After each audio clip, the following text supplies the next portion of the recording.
Olá, amigos e amigas, estamos iniciando o nosso Economia e Desenvolvimento desta semana. Estamos aí na metade do mês de setembro, mês 9 do ano, e daqui a pouquinho esse 2020 estará registrado na história. Aliás, 2020, para os historiadores, será um elemento extraordinário de análise, de ver aquilo que se fez, o que se deixou de fazer e tantas coisas erradas que foram feitas. Esse vírus que aconteceu nesse ano aí, eu acho que ele é tão inteligente que ele descobriu que no Brasil, à exceção do presidente da República, vão chegar lá porque só tem governador e prefeito incompetentes, que não sabem de nada, que vão destroçar a economia e depois vão ficar chorando como estão chorando agora aí porque vai diminuir a arrecadação, porque não sei o quê, papapá. Eles construíram isso pela incompetência deles. Vilmar Govinatsky, primavera chegando aí, né, cara? Chegando daqui a pouco, semana que vem, né? Estamos aí com 21 de setembro, que vai inaugurar um novo período no Brasil pós-pandemia. Vem cá, me disseram que tu vai ter trovador, né? Olha, eu sou repentista. Ah, repentista. Na verdade, ele é trovador. Dia 20 de setembro tá aí, né? Tu vai botar as botas, bombacha e tal. Tu tem bombacha? Né? Eu tenho, claro, eu tenho minhas pilchas, assim. Aliás, minha origem é lá de Camaquã, lá na famosa rural, quando a gente fazia as nossas reverências à Revolução Farroupilha, e eu já era piazito naquela época e já andava pilchado. Piazito barranqueiro lá, né? Nas barrancas do Rio Camaquã. Do Rio Camaquã. Bom, nós começamos o nosso Economia e Desenvolvimento, sempre vamos à tradição, né, que é aqui começar com o espaço conversando sobre contabilidade.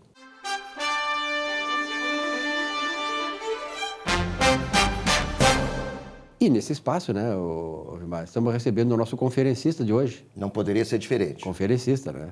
Porque a sequência de conferências tem que ser seguida. Telespectador, não perca. Existe uma continuidade. Nada tem fim. Tudo continua. Tu sabe. E nesse espaço estamos recebendo o Giovanni Agostinho. E aí, Giovanni, tudo bem? Bom dia, tudo bem? Nosso conferencista de hoje. Satisfação. Porque integrar a mesa. Ah, não dá. Faltou o braço. Não é mão grande, né? Tinha um desenho nos anos 80, ali, quando eu era criança, que era o Super Gêmeos. Super Gêmeos ativar, né? Então, hoje em dia... Não, isso aí do Super Gêmeos, não me lembro agora. Dizer que tu era pequenininho em 80, aí é demais também. Os Super Gêmeos, Giovanni, eles inauguraram, quer dizer, criaram para a pandemia esse cumprimento, né? Já o Figueiredo do Internacional criou outro cumprimento. O Figueiredo era o visionário, o Figueiredo. Era o visionário. Grande cumprimento com o cotovelo, né? Bom, mas era um baita zagueiro. Vamos parar de abobrinhas, tá? Já que estamos falando e vamos falar sério. Qual é a continuidade do nosso conferencista hoje, do tema? Senhores, no último colóquio nós conversamos sobre depreciações acumuladas.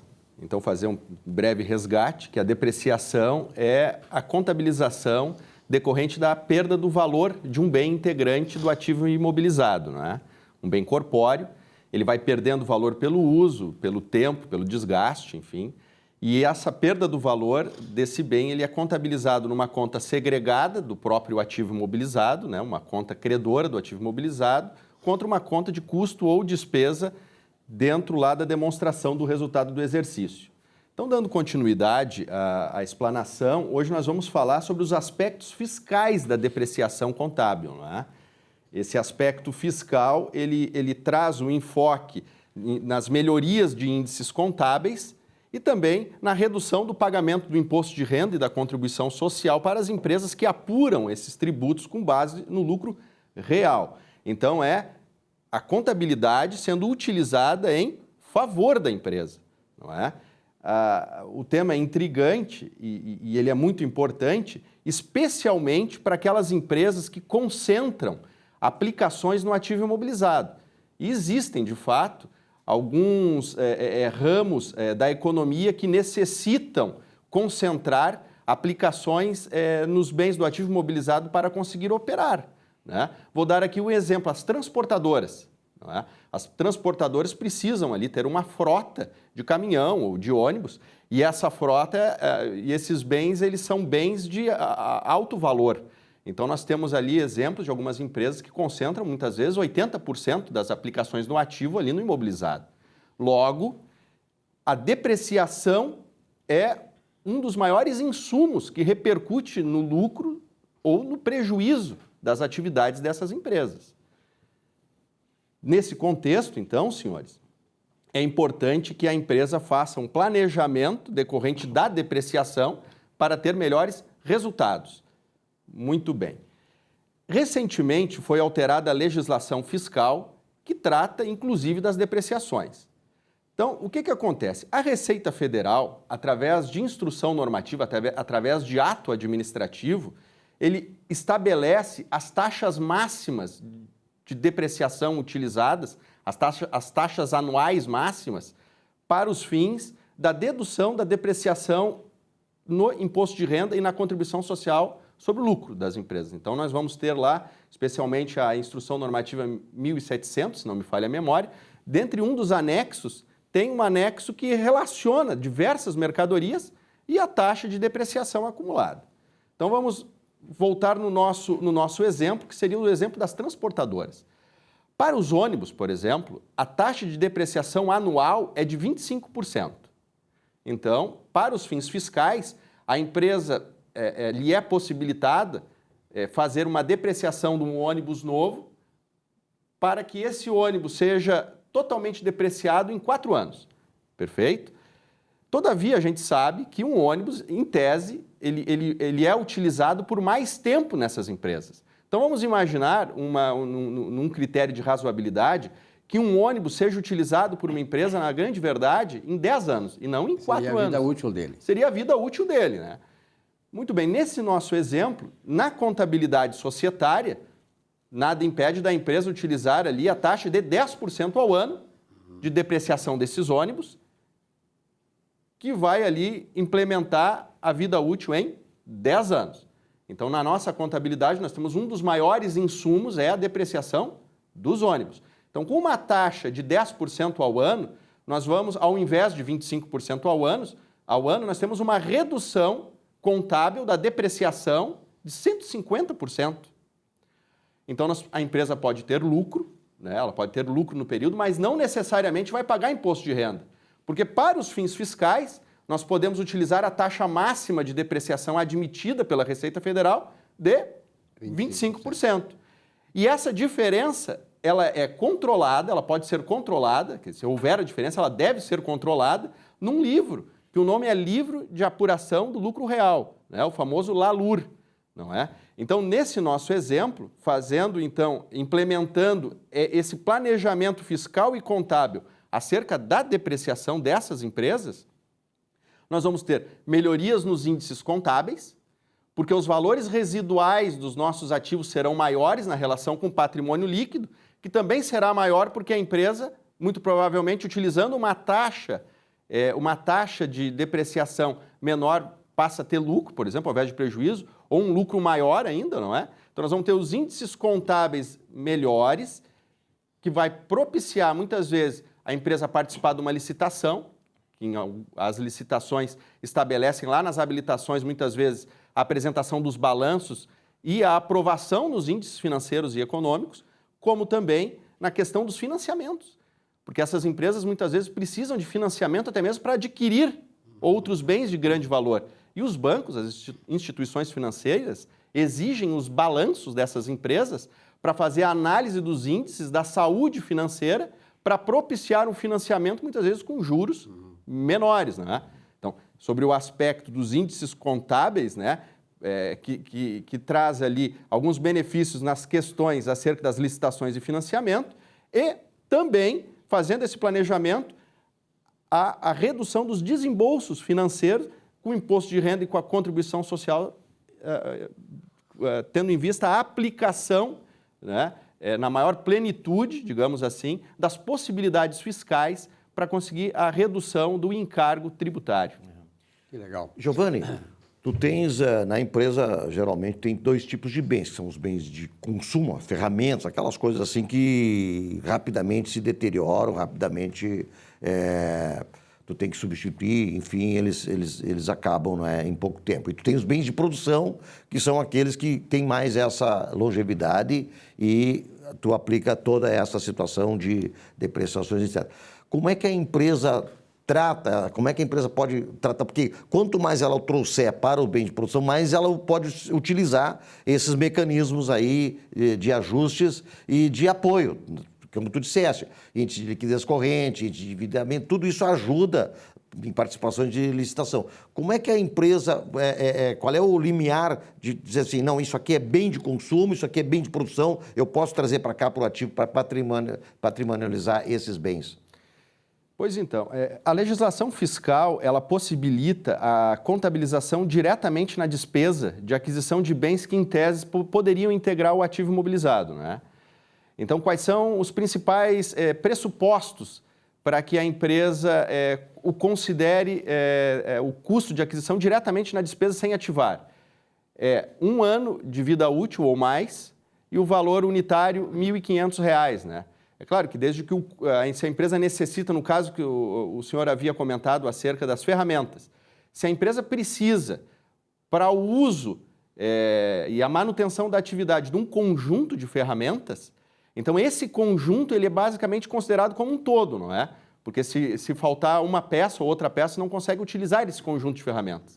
Então, nesse caso, se comprar uma ferramenta individualizada, o valor provavelmente será inferior a R$ 1.500, não é?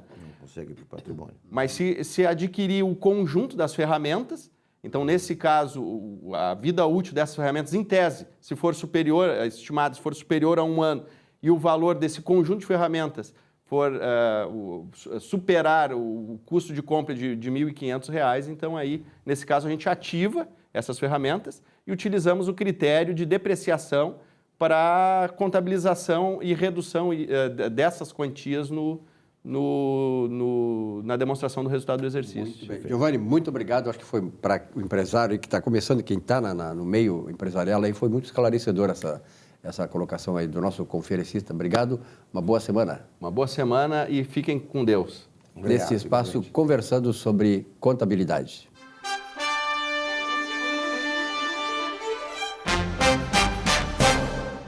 Olá, tudo o que acontece com você, sem exceção, é efeito da combinação entre intenções e crenças. O que pensar, assim sucederá. Quando você se defronta com um cachorro e sente medo, ele pressente e irá mordê-lo. Há pessoas que, quando entram num ambiente como esses, e com esses pensamentos carregados, tudo dá errado. Essa lei espiritual não falha. Ela é determinada a partir do seu pensamento e do seu sentir. Então, seja inteligente. Busque irradiar alegria, felicidade, bons pensamentos e te sairá bem em tudo na vida, inclusive em sua vida amorosa, profissional e de relacionamentos. E isso é tudo para uma vida muito bem abençoada e sucedida. Boa semana.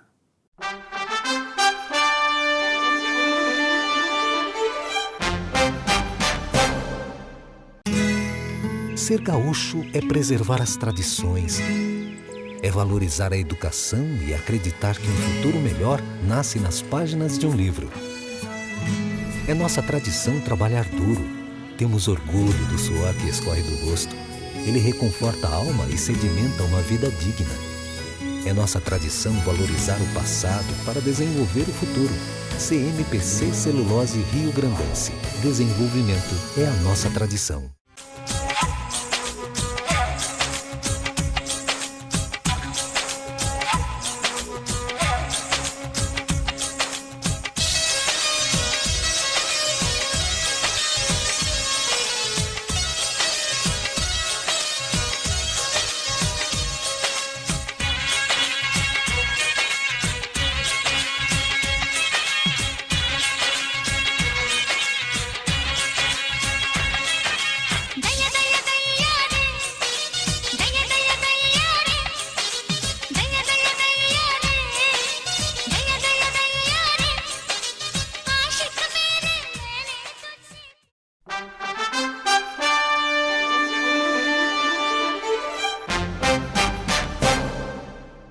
Olá, qual a finalidade da vida?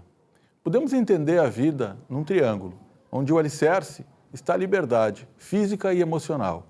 Atingir o estado de liberdade é a primeira conquista do ser humano, que significa poder escolher o que ter, ser e fazer, exercer o livre-arbítrio, decidindo em harmonia com os valores pessoais e se desprendendo das amarras negativas das crenças limitantes, dos preconceitos, dos medos e das consequentes intranquilidades financeiras. Parafraseando Platão, a primeira e a melhor vitória é conquistar a si mesmo. No centro desse triângulo, nós temos a finalidade da vida, que é aprender a viver com alegria. A alegria deve ser procurada a cada instante, focando no presente. É o desafio de manter-se alegre, mesmo diante de adversidades. Viver com alegria exige construção e foco em uma vida de valores, para assim não construir tristezas. E lá no topo do nosso triângulo, nós temos a expansão, que é o resultado da vida, ou seja, construir projetos, cumprir missões de vida, que seriam missões como pais, como filhos, profissionalmente falando, procurando então deixar o planeta um pouco melhor quando partirmos. Uma boa semana a todos. Muito bem, estamos com o nosso Economia e Desenvolvimento, lembrando a Coperpoa, a Cooperativa de Crédito para Municipários, sede própria na Alberto Bins, 325, nono andar, o telefone da Coperpoa Crédito Cooperativo, está aí para você conferir, 3284-2600. Importante você que é funcionário do município, desfrutar das vantagens que a Coperpoa oferece para vocês.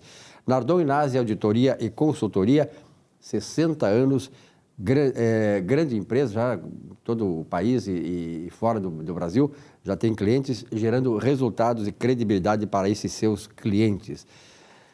Vilmar Govinatsky, tu tem as tuas mansões lá, tu faz jardinagem, naturalmente, né? Quem é que cuida não gosta do jardim, né, Silvio? Quem é que não gosta? Eu te perguntei, a tua mansão lá também, tu cuida da jardinagem? A minha mansão, assim, a gente tem, assim, uma jardinagem, tipo assim, 30 centímetros por 25 polegadas. Mas bem cuidada. Bem cuidada. Pois é, a questão da jardinagem é importante. Hoje a gente vê prédios maravilhosos e a jardinagem, ela dá um... digamos assim, como é que chama? Bolo... Ela traz bons fluidos, além de bons tudo, pensamentos. Bons fluidos, é importante, quer dizer, ela dá um diferencial. Uma aura diferente na vida da pessoa, Tu né? está bem inspirado hoje. Hoje eu estou bem. Setembro chegou, a primavera, aí tu... Logo. Chegando a primavera, mas vamos falar um pouquinho sobre jardinagem. Trouxemos um especialista nisso aí, né? Porque você que tem uma casa, tem um apartamento dentro, tem aquela cobertura, tem aquela varanda e tal, que você quer, né? De repente, tornar mais florida, dar mais vida para a casa, para o apartamento e tal. E a jardinagem exerce um papel importante nisso. Por isso está aqui o Alain Moreira, que é jardineiro da IES Manutenção Predial. Alain, obrigado pela tua presença aqui. Obrigado. Jardinagem, tu é especialista em jardinagem há quanto tempo? Faz mais ou menos uns 8 anos já, né? 8 anos, é? 8 anos. Trabalhas... Onde é que tu gosta de fazer mais a jardinagem? Em apartamentos, em casas, em fazendas? Quando a gente gosta do que faz, não tem lugar certo, né? Uhum. Mas eu gosto do que eu faço, então para mim é um prazer, tanto em apartamento, casa, chácara. Né? E quando é que esse trabalho, claro que inverno ele também tem trabalho ou é mais a primavera, verão que... Não, no inverno tu faz um trabalho mais preventivo, né? Uhum. Tu combate pragas, fungos, né? E tende a ter um pouco mais de cuidado com a grama, né? Que sente muito frio, né? Ainda mais nesse frio que a gente tem aqui, né? No inverno é mais tranquilo, agora no verão é bastante serviço. Bastante serviço, né? Então tá começando agora tu vai trabalhar mesmo. Agora eu vou trabalhar de verdade. E quem é que mais demanda esse tipo de serviço, Alain? Olha, geralmente é mais condomínio, né? Condomínios. Condomínios, casas, né? Uhum. A gente trabalha Mas tem também. empresas também que tem grandes áreas, né? E tal, tem né? empresas também, né? Tem empresas também. Qual é o grande segredo para fazer uma boa jardinagem, colocar as coisas em dia, que seja atraente, que não só atraia novos clientes, mas satisfaça o cliente que você faz o trabalho? Eu acho que o primeiro passo é gostar do que faz, como eu sempre digo, e posterior é estar atento, né? Sim. Aos sinais que as plantas vão te dar, né? Uhum. Porque a planta ela não é um cachorro, né? Ela não vai balançar o rabinho ali e dizer que está com... Ela vai te dar uns sinais ali, tem que estar sempre bem atento, né? Aos sinais que a planta vai te dar. E eu acho que isso é muito importante, né? Tem gente que acha que é fácil, né? Cuidar de planta, e não é fácil, não. Uhum. Até porque a planta, ela sofre as influências da intempérie, né? Sim. Alan, tu tá na IES Manutenção Predial, que é uma das apoiadoras aqui do nosso programa Economia e Desenvolvimento.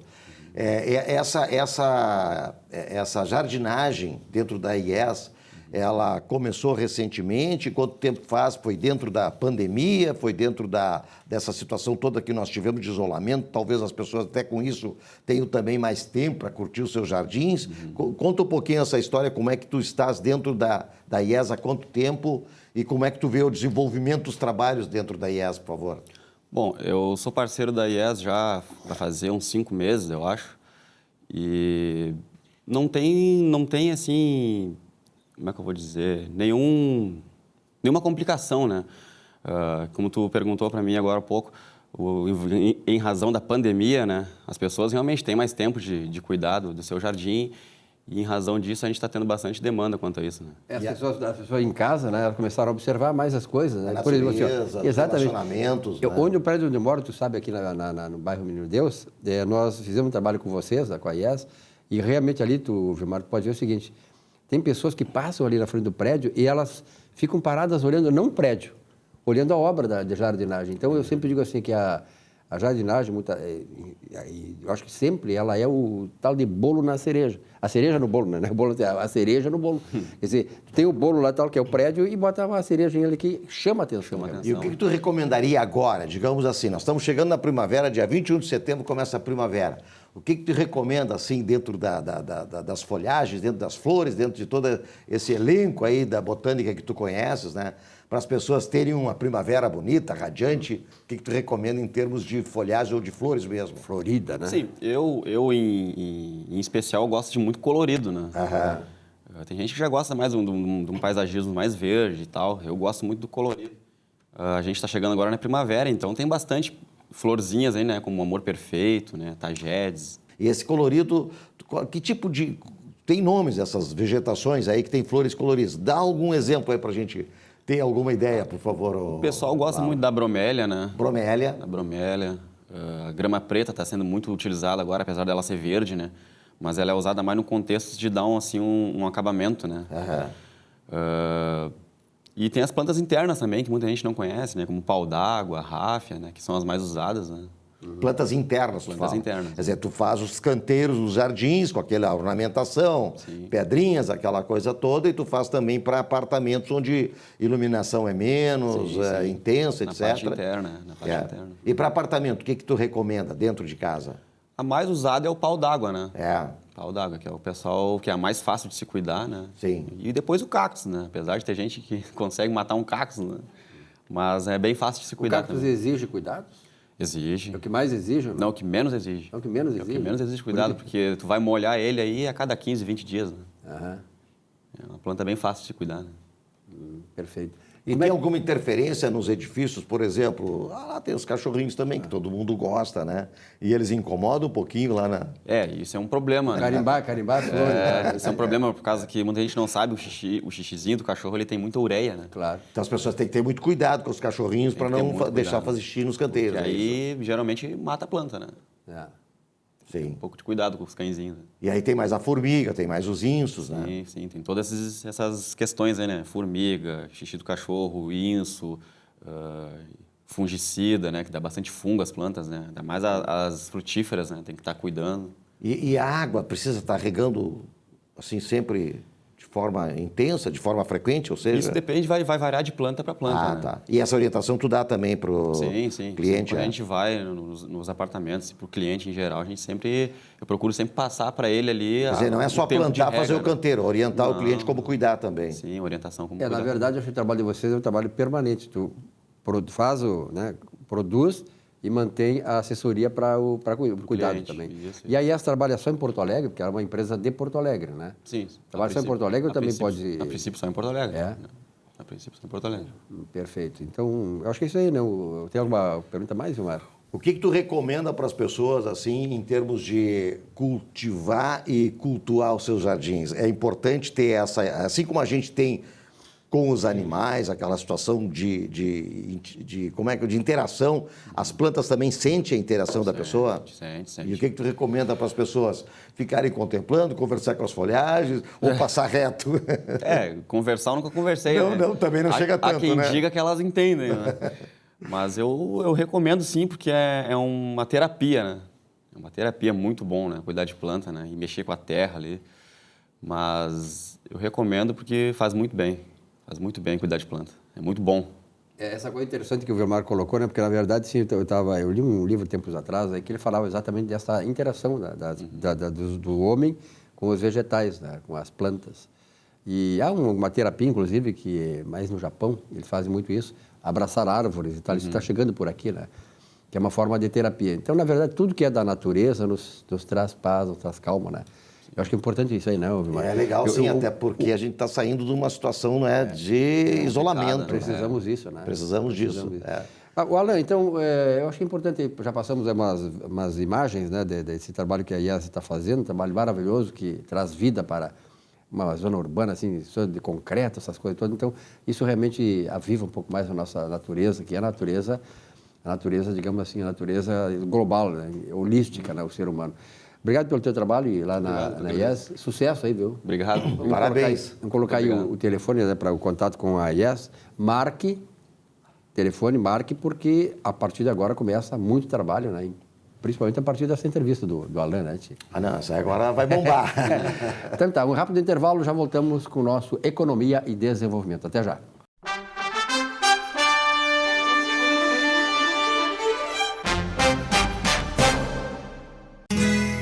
Ser gaúcho é preservar as tradições, é valorizar a educação e acreditar que um futuro melhor nasce nas páginas de um livro. É nossa tradição trabalhar duro. Temos orgulho do suor que escorre do rosto. Ele reconforta a alma e sedimenta uma vida digna. É nossa tradição valorizar o passado para desenvolver o futuro. CMPC Celulose Rio Grandense. Desenvolvimento é a nossa tradição.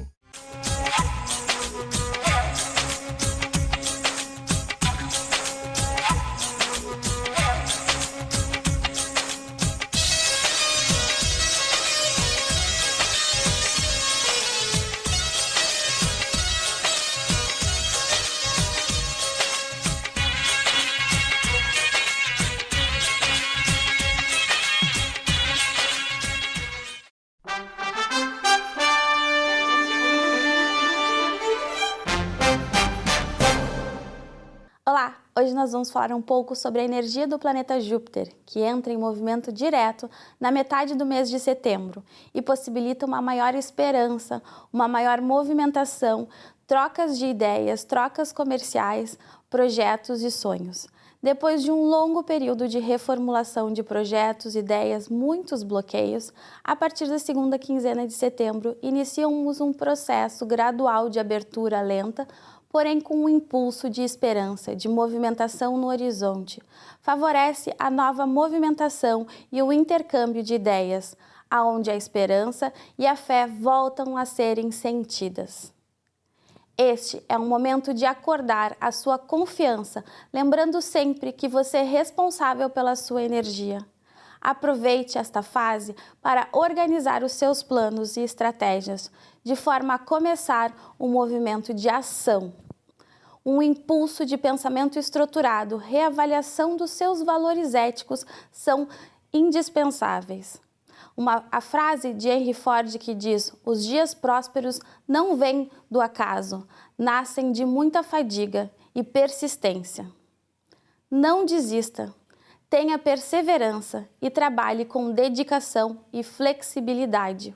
O homem não alcança o êxito por acaso, mas sim direcionando os seus pensamentos para um objetivo, insistindo neles. No entanto, é o momento de reavaliar esses objetivos, alinhar eles com um novo momento. É imprescindível. Uma nova estrutura de valores está se formando e as necessidades estão mudando. Olhar para isso é ver um novo horizonte de possibilidades. É momento de sair do estado de apatia e iniciar a movimentação. Começar a colocar em prática, estruturar os seus projetos, mesmo que sejam de uma forma lenta. Não desista, acredite nos seus projetos e vá em busca de realizar os seus sonhos. Muito bem, nesse espaço de Economia e Desenvolvimento, Vilmar Govinati, com um convidado especial teu aí. Nós estamos trazendo aqui uma pessoa que é um dos empreendedores que gera emprego, gera renda, quer dizer, bem dentro do espírito do programa Economia e Desenvolvimento, que é o Gustavo Alves, da empresa Mercosat. Tudo bem, Gustavo? Bom dia a todos, tudo ótimo, graças a Deus. Então, a Mercosat é uma empresa que trabalha com equipamentos de segurança, equipamentos de... Fala um pouquinho, por favor, Gustavo, o que faz a Mercosat? A Mercosat ela é uma distribuidora de equipamentos de segurança eletrônica. Ela atua nos setores de controle de acesso, alarmes residenciais e comerciais, monitorados e não monitorados, CFTV, que são as câmeras de visualização, parte de serviços dos produtos que vendem. Atuamos atendendo as empresas. Significa dizer que vocês vendem, mas fazem o serviço de manutenção. Do que vendemos, nós prestamos os serviços na empresa. Completo o serviço. Isso aí, tipo uma garantia do produto, né? Produtos dentro do normal de 1 ano. A maioria dos produtos são nacionais, fortalecendo muito o nosso Brasil, que nesse momento de pandemia assustou um pouquinho, né? Nos mostrou que não somos nada. Então, isso nos fez melhorar muito mais o nosso serviço para poder ter um atendimento e um serviço melhor para todos os nossos clientes. Esse teu serviço, normalmente, a Mercosat, aí ele se destina, claro, a condomínios, de modo geral, também comerciais, residenciais e industriais. Exatamente. A gente trabalha em todas as áreas, os equipamentos servem para todos esses tipos de comércios, de condomínios. Dependendo a situação do equipamento, a gente tem uma solução completa para desenvolver dentro daquele cliente. O que está chamando mais atenção hoje, Gustavo? Pelo menos assim, chamando atenção no modo de dizer assim, de demanda. O que está sendo mais procurado dentro da Mercosat? Que tipo de equipamento, para que tipo de finalidade? Silvimar, hoje o que está tendo bastante consumo são a parte de máquinas rápidas, porque temos produtos aí que abrem os portões a partir de 4 segundos. Então, revolucionou o mercado, porque hoje você não precisa estar longe do seu portão para poder abrir e entrar. Então, você tem uma visão bem interessante de como está à frente da sua casa. Então, isso hoje está movimentando bastante. Trabalhamos também hoje muito forte com a parte de alarmes e câmeras. Isso hoje é uma coisa que cada vez mais aumenta, porque é uma solução que funciona. A partir do momento que o cara colocou um alarme monitorado e colocou uma plaquinha na frente da residência dele, isso como que eu posso dizer? É um desestímulo para o camarada que... Exatamente. O meliante, ele pensa 5 vezes, então ele vai procurar uma casa que não tem um alarme para ele poder furtar. Então, hoje isso inibe bastante, né? E a gente também está agora, devido à pandemia, lidando com alguns produtos onde você não precisa ter toque. Então, nós temos hoje botoeira por aproximação, a gente está vendendo muito em hospitais, porque os médicos não podem tocar, então são botoeiras que a partir de 5 centímetros já funciona como um sensor de abertura. Então, você não precisa tocar, você não precisa pôr a mão em nada. Então, algumas situações a gente está tendo que desenvolver melhor alguns produtos para poder atender essa demanda que veio após esse impacto aí da pandemia que assustou bastante. Tu falaste bastante na pandemia. A pandemia te trouxe problemas. Como é que está vendo a reativação da economia pós-pandemia, Gustavo? Eu vejo a pandemia de 2 formas, tá? Primeiramente, é uma doença que está aí. Temos que realmente estar bem preocupado com ela, né? Então, a Mercosat hoje ela toma todas as precauções, né? Porque a gente tem, queira ou não queira, a gente tem um índice muito grande de clientes, né? É uma empresa que cresceu muito ao longo desses 12 anos que ela existe. Mas ela nos mostrou que dá para fazer melhor. Então, a gente conseguiu desenvolver algumas situações de atendimento que, se não fosse a pandemia, não nos daria essa abertura. Então, ela trouxe o quê? Um melhor atendimento, uma aproximação melhor do cliente, muito mais, assim, a forma de negociar. A gente conseguiu melhorar muito isso, então ela nos mostrou que tem como fazer melhor. Basta você querer e as pessoas que cuidam de nós, que mandam, dar um pouco de liberdade para a gente poder atuar. que seria, no caso, os nossos governantes, né? E a atuação de você, da Mercosat, é em Porto Alegre, no Rio Grande do Sul, aonde for? Qual é? Hoje, a Mercosat, ela existe em 3 pontos, são 3 empresas, né? A matriz em Porto Alegre, na Zona Norte. Aí nós temos a filial de Novo Hamburgo, fica no Vale dos Sinos, e também uma outra filial em Imbé, ali no nosso litoral. E agora estamos já partindo para a 4ª loja, que a gente está aí agora dentro da pandemia, estamos crescendo, buscando melhorias, e a gente agora está estudando onde vai ser colocada a 4ª loja. A empresa é gaúcha. A empresa é uma empresa gaúcha, mas eu e minha mulher, que somos os donos, somos do interior de São Paulo, e eu vim para cá há 13 anos atrás, trabalhando para uma empresa. Adorei o cenário, adorei o estado maravilhoso. Que legal. E vim... Já aprendeu a tomar chimarrão? Olha, dia 20 de setembro tá aí, hein? Bastante, tomamos bastante chimarrão. Só não tem ainda a pilcha. Essa aí ele vai ganhar de presente, Vidor. Eu agradeço. O cara vai te dar de presente, é compromisso que ele tem, vai te dar uma pilcha Esse ano de não, presente. porque não vai ter acampamento, né? É virtual. Vai ser um pouquinho diferente esse ano, né? Mas então esse é um mercado realmente que vai se não só expandir, mas se aprimorar, né? Do ponto de vista tecnológico, né? A tecnologia está muito rápida, ela chega muito rápido, né? Hoje a gente tem muitas influências de países dentro do nosso país, trazendo tecnologias, então empurra a gente a buscar soluções novas, mas hoje a tecnologia ela impulsiona a gente. Então é uma coisa formidável de trabalhar nessa área, encanta. E a partir do momento que você começa a lidar com esse tipo de equipamento na sua residência, você começa a ver que você poderia ter tido isso antes, porque é uma segurança realmente, entendeu? Hoje Traz tem prédios benefícios. que não tem mais porteiros, né? Então, você trabalha nesse esquema todo aí? Hoje existe uma solução que é a portaria virtual, Virtual. né? Onde você não tem mais porteiros, é tudo automatizado.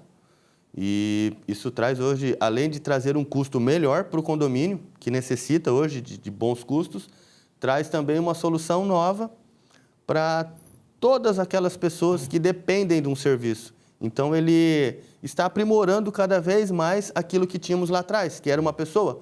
Hoje, a gente não tem mais uma pessoa, a gente trocou tudo isso por equipamentos que, na prática, funciona perfeitamente. Esses equipamentos, Gustavo, eles têm muita produção industrial aqui no Brasil ou são importados? Olha, seu Vilmar, boa pergunta. A gente tem uma incidência grande de produtos importados. Então, mas temos também aqueles que já estão sendo fabricados no Brasil, né? Então, temos hoje os 2 mercados, o interno e o externo. Porque para a gente aqui que quer ver o país desenvolvendo, não é? A gente gostaria que esses produtos fossem muito mais fabricados aqui do que trazidos de fora, né? Essa hoje é uma tecla que a gente bate bastante junto aos nossos fornecedores, fortalecer o mercado nacional, porque quando você sai daqui, apesar de eu não ter saído do Brasil, a gente conversando com os fornecedores, quando você sai daqui, aí que você dá valor para o Brasil. Então, quanto mais você fortalecer a parte tecnológica no Brasil, mais a gente vai poder caminhar para Tem uma frente. feira, a Exposeg, que é feita, não sei se esse ano vai ter em função da pandemia, mas ali aparecem muitos produtos nacionais e importados. Não sei se tu tens ido na Exposeg. Sim, a Exposeg a gente acompanha, acho que já faz uns 8 anos que a gente sempre participa. Uma que a maioria dos nossos fornecedores sempre estão lá, então é um local para você, além de você poder rever os amigos, bater papo, entender do que está sendo lançado no mercado, é a maior feira da América Latina, então é a primeira, ela é muito forte, ela traz muitas novidades, mas devido a essa pandemia, essa situação, ela sempre acontecia em maio.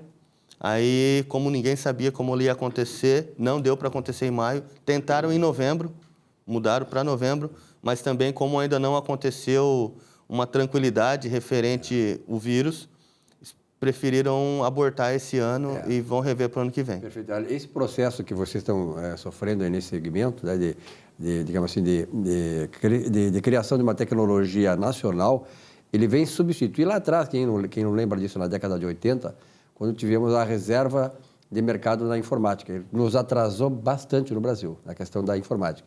Hoje, pela abertura econômica, né, Vilmar? Sim. Pela globalização e abertura econômica, o que acontece? Esse processo de substituição de importações, que era esse evento lá, está sendo feito pelo mercado, quer dizer, dentro das liberdades de mercado. Isso é muito bom porque o Brasil mostra que é um país que tem não só a tecnologia, mas antes da tecnologia tem gente capaz, né?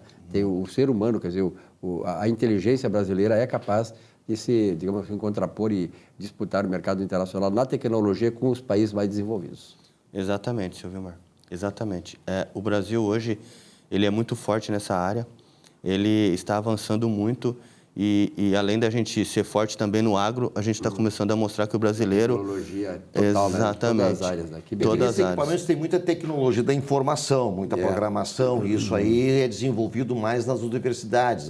Por exemplo, nós temos aqui na PUC, a parte tecnológica da PUC, nós temos Vale do Itajaí também, muito incentivo em Santa Catarina nessa parte de tecnologia da informação, e isto é o que mais nós precisamos, porque os equipamentos estão cada vez mais tecnológicos, é tudo programado, é tudo feito na base da informática mesmo, né, Gustavo? Exatamente. Hoje em dia, a informação hoje, ela é muito cara. Então, se a gente hoje não tiver profissionais atuando forte nessa área, a gente não consegue acompanhar. Os fabricantes hoje que a gente distribui os equipamentos já estão entrando na fábrica 4.0, que é aquelas fábricas totalmente automatizadas. Temos alguns fabricantes aí que já atuam com robôs na linha de produção. Então, é um espetáculo. Além do cara ter alcançado uma quantidade, uma produtividade gigantesca, ele também consegue hoje problema zero.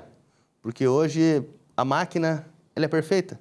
Só que ela necessita de uma programação, de um software, de uma pessoa que realmente entenda o que está fazendo. Precisa do ser humano. Né? A busca está muito forte em cima disso. Gustavo, muito obrigado pela tua presença aqui. Parabéns aí pela Mercosat. Um abraço e felicitações à tua esposa, que junto contigo faz com que a Mercosat se desenvolva, consolide e traz desenvolvimento econômico e social para nós aqui também. Muito obrigado, agradeço a oportunidade. Estamos aí preparados para qualquer situação. Para o que der e vier. Para o que der e vier. Muito bom dia, obrigado pela oportunidade. Um rápido intervalo, já voltamos aí com o nosso Economia e Desenvolvimento. Até já.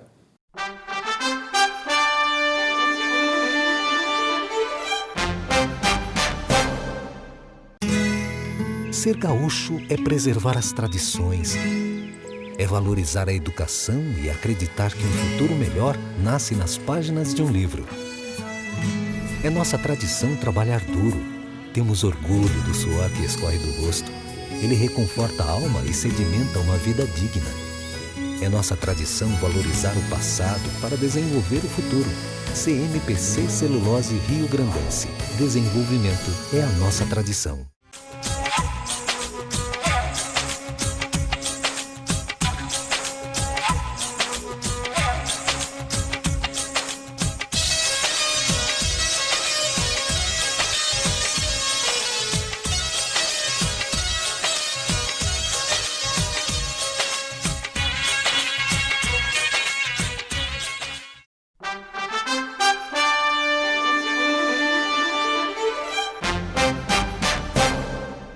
Muito bem, no nosso último bloco desta semana do Economia e Desenvolvimento, o Vilmar Govinatsky.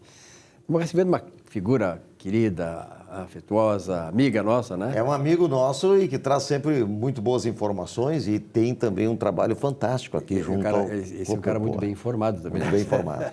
Túlio, que bom te ver, Túlio. Igualmente, filho Vilmar. Mais uma vez a gente está aqui, né? Conversando, batendo um papo gostoso. E eu acho que é isso que nós devemos estar sempre nos alegrando e muitas vezes brincando, mas uma brincadeira séria, com intenções diretas, com palavras gostosas, né, de ouvir e de dar um pouco de sorriso. Bom, o Túlio, para quem não sabe ainda, ele é presidente da Cooperpua, né, que é uma cooperativa de municipários aqui de Porto Alegre e que faz um trabalho extraordinário do ponto de vista de serviço que presta aos municipários de Porto Alegre. Então, tu estivesse aqui a semana passada, mas alguma novidade da Cooperpua? Agora você tem eleição também daqui a pouco, né? A novidade é exatamente isso aí. Nós temos agora, dia 29 do mês corrente, as eleições. É uma assembleia ordinária, né? Que era para ser realizada em abril, mas a pandemia nos transferiram aí para final de setembro. Então, nesta assembleia, nós prestamos conta do ano de 2019 e, junto com essa Assembleia de Prestação de Conta, nós temos as eleições do Conselho Administrativo e da presidência também da cooperativa. E a gente está aí se preparando aí, um trabalho bem demonstrativo, muito claro para os associados, né, para os cooperados.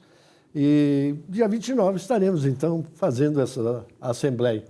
E eu pretendo ainda continuar se eles me permitirem e assim me levarem para o cargo novamente, para terminar esse meu projeto de recuperação da cooperativa, que eu venho desde 2013, né? 2013, quando assumi. Então, espero que a gente chegue lá. E é importante que uma cooperativa, ela tem algumas características diferentes de uma empresa privada, né? A cooperativa, ela trabalha realmente para o bem comum, ela busca o resultado para a coletividade, não é isso? Exato. E isso exige que se tenha uma certa sensibilidade, né, Vilmar? Tu que tem experiência nisso. Muita sensibilidade. Que empresário, muita sensibilidade do ponto de vista de atender bem aos cooperados. E nós sabemos que a Cooperpool, a partir do Túlio, ela teve uma grande recuperação do ponto de vista financeiro, mas principalmente do ponto de vista institucional. Né? Exato, com certeza. A gente trabalhou em cima disso, né, Silvio? A gente vem desde 2013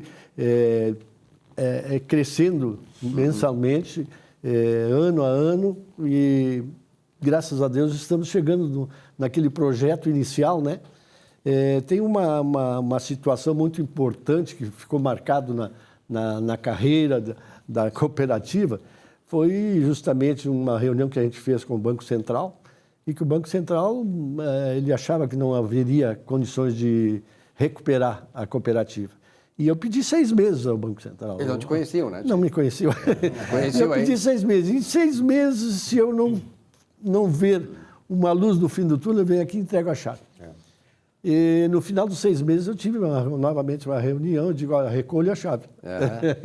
Eles nem quiseram a chave. Não, nem quiseram a chave. E dali para cá a gente teve sempre um crescimento muito bom, né? E inclusive com o apoio do Banco Central. O Banco Central é um apoio muito grande às cooperativas. Eles nos dão o norte do trabalho que deve ser feito, né? Agora foi criado o ano passado até porque, antes que tu, para te raciocinar, na verdade, eu ia te interromper. Na verdade, quando tu falas aí que o Banco Central deu apoio, por quê? Como é que o Banco Central vê a questão aí? Nos Estados Unidos, por exemplo, tem mais de 20 mil bancos. Aqui no Brasil tem 245 bancos, tá? Entre os grandes bancos, pequenos bancos, bancos de empresas, enfim, tem 245, 247. O que acontece quando uma cooperativa, que não tem fins lucrativos, mas ela opera dentro de um sistema financeiro também igual, digamos assim, igual aos bancos, ela faz com que a taxa de juros, né, que é cobrada por ela, que é bem mais baixo, exerça uma concorrência em relação aos grandes bancos, pressionando os grandes bancos a baixar a sua taxa de juros, senão eles não vão ter público. Exato. Então, esse é um grande papel que o setor financeiro das cooperativas, entidades sem fins lucrativos, exerce numa economia como a nossa, capitalista. Né? Exato. O que eu queria, terminando aí o meu pensamento, foi criado agora, o ano passado, a auditoria cooperativista. Então, anualmente é feita uma auditoria desta empresa especializada em cooperativas. Ela faz um levantamento geral de toda a situação financeira, administrativa, enfim, anualmente vai ser feito isso aí. Independente disso aí, nós temos mais a auditoria externa e a interna. São 3 auditorias ao ano, feitas dentro da cooperativa. Mas todas essas auditorias são em benefício à cooperativa, porque ela vem nos orientar, ela vem dizer, olha, aqui essa coisinha aqui não está muito bem certa, vamos arrumar. E é esse andamento de consenso, de auditorias e diretorias, é que eu acho que deve crescer as cooperativas. Sempre é bom lembrar, principalmente o nosso novo telespectador que está assistindo aqui a entrevista com o Túlio pela primeira vez, o objetivo da Cooperpoa. O objetivo da Cooperpoa, na verdade, é um objetivo de ajudar financeiramente os seus cooperados, não é isso, Túlio? Exatamente. Existem muitas cooperativas com esse mesmo escopo, com esse mesmo objetivo no Brasil? Sim, temos várias cooperativas. Né? No município mesmo nós temos duas. Nós temos a Cooperpoa e a Municred. Sim. E trabalham em benefício dos nossos os associados, os cooperados, na verdade, porque a cooperativa é uma empresa onde todos são donos da empresa. Da empresa. Eles contribuem para a empresa e quando precisam de algum tipo de ajuda financeira, a empresa então faz essa retribuição. E nesta retribuição, então, de certa forma, como o Silvio Lopes estava dizendo, a cooperativa traz esse novo ingrediente que é concorrer com saúde financeira. Exatamente. Com o próprio sistema financeiro. Sim. E traz com isso também mais benefícios em função de juros mais reduzidos. Com certeza. Por exemplo, agora nós estamos lá com um juro bem pequenininho, talvez até menos de muitos bancos, né? Bem abaixo de alguns bancos. A nossa maior parceira é a Caixa Econômica Federal. A possibilidade da Caixa Econômica é muito grande, então não dá nem para pensar em concorrer com É que, na verdade, assim, a cooperativa tem um aspecto interessante na área financeira, que é o seguinte: os grandes bancos, eles alegam, pode ver qualquer alegação dos bancos, é que a taxa de juros tem como um componente nos grandes bancos o índice de inadimplência. Exato. Né? Nas cooperativas, e por isso que o papel do Banco Central de fiscalizar as cooperativas é fundamental, não existe isso. O cooperado, ele praticamente ele cumpre 100% com a sua obrigação com a cooperativa, até porque a taxa de juros é baixa. Ele é associado à cooperativa, ele precisa fortalecer a cooperativa para ter a permanência dele na cooperativa e a cooperativa precisa ser saudável. Com relação à questão do Banco Central, eu me lembro muito bem, o Vilmar, na década de 70 eu fui, quando fui na Transamazônica, fiquei um tempo lá, uns 3 meses que fazendo cobertura para a Caldas Júnior, eu fui com a Cotrijuí. A Cotrijuí tinha um processo de colonização lá na Amazônia, e a Cotrijuí.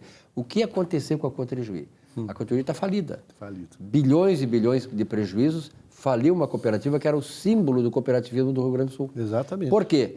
Porque o Banco Central relaxou na fiscalização, ou sei lá, não conseguiu fazer com que a cooperativa atuasse de maneira regular dentro das leis de mercado, dentro das leis da própria cooperativa. E por isso que a Cotrijuí, que foi um símbolo, como eu digo assim, fantástico. Falava em Cotrijuí, era desenvolvimento econômico, interiorização enfim. E hoje a Cooperpoa é saudável exatamente por isso, né? Cumpre essas coisas. Outro detalhe importante em toda essa tramitação de crédito que nós damos aos associados, é que a Cooperpoa, ela usa só exclusivamente o juro. Não tem taxas, não tem seguro, não tem nada em cima disso aí. Por quê? Porque nós temos um giro de capital que é do próprio cooperado.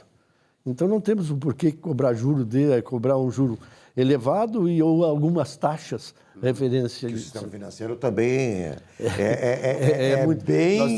Nós temos aí financeiras e até próprias taxas bancos, são maiores que os juros. O juro é pequenininho, mas as taxas são enormes, né? Túlio, na questão desses financiamentos que são feitos aos cooperados, o cooperado, por exemplo, ele quer comprar um automóvel, esse automóvel fica alienado à cooperativa? Não tem nada disso? Não, o sistema cooperativo é em cima da possibilidade dele de pagamento. De 30% do vencimento dele, ele comprovou ali, né? Agora, o que ele vai fazer com o dinheiro, isso é problema dele. É problema dele. Vai comprar um carro, uma casa, ou vai gastar com saúde? Ele chega lá e pede, eu preciso tanto, e se ele tem disponibilidade, ele leva o que A burocracia, então, é muito pequena nesse aspecto. É pequena nesse aspecto. Porque o associado, ele é um cooperado da entidade, que nós temos ali todos os dados dele, temos toda a vida dele, ele vai lá com o contra-cheque mensal dele, diz, olha, eu estou ganhando tanto, eu tenho tanto de disponibilidade, eu quero tirar tanto em cima dessa minha disponibilidade. No início do programa vai ter uma Assembleia Geral Ordinária agora nesse mês, né? Quer dizer, esse associado que vai estar na Assembleia. Esse associado que vai estar lá na Assembleia, vendo todo o relatório anual que nós temos para disponibilizar para ele o que ele for necessário. Qual é a relação da Cooperpoa com a Prefeitura? Olha, a relação é quase que normal, eu acho, né, Silvio? Não tem, assim, grande afinidade com a prefeitura. A gente é uma entidade que trabalha com os funcionários, mas não tem uma ligação muito forte com a prefeitura. Infelizmente, esse nosso prefeito aí não quis conversar com a gente, então nós também estamos... Aliás, não é que não quis conversar com a gente, esse prefeito não conversa com gente. Também deve ser. Então, mas nós temos uma situação com a prefeitura, acho que normal.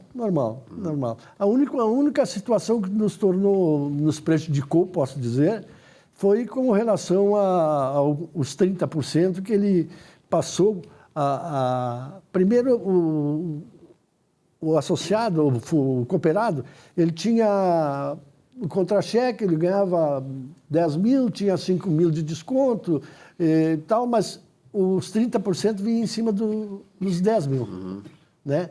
E hoje não, hoje ele só vem em cima do básico. Nós temos hoje na prefeitura pessoas que ganham 15 mil, mas o básico dele é 3 mil. Os outros são penduricalhos, como se diz. Os restos são coisas que ele ganhou durante...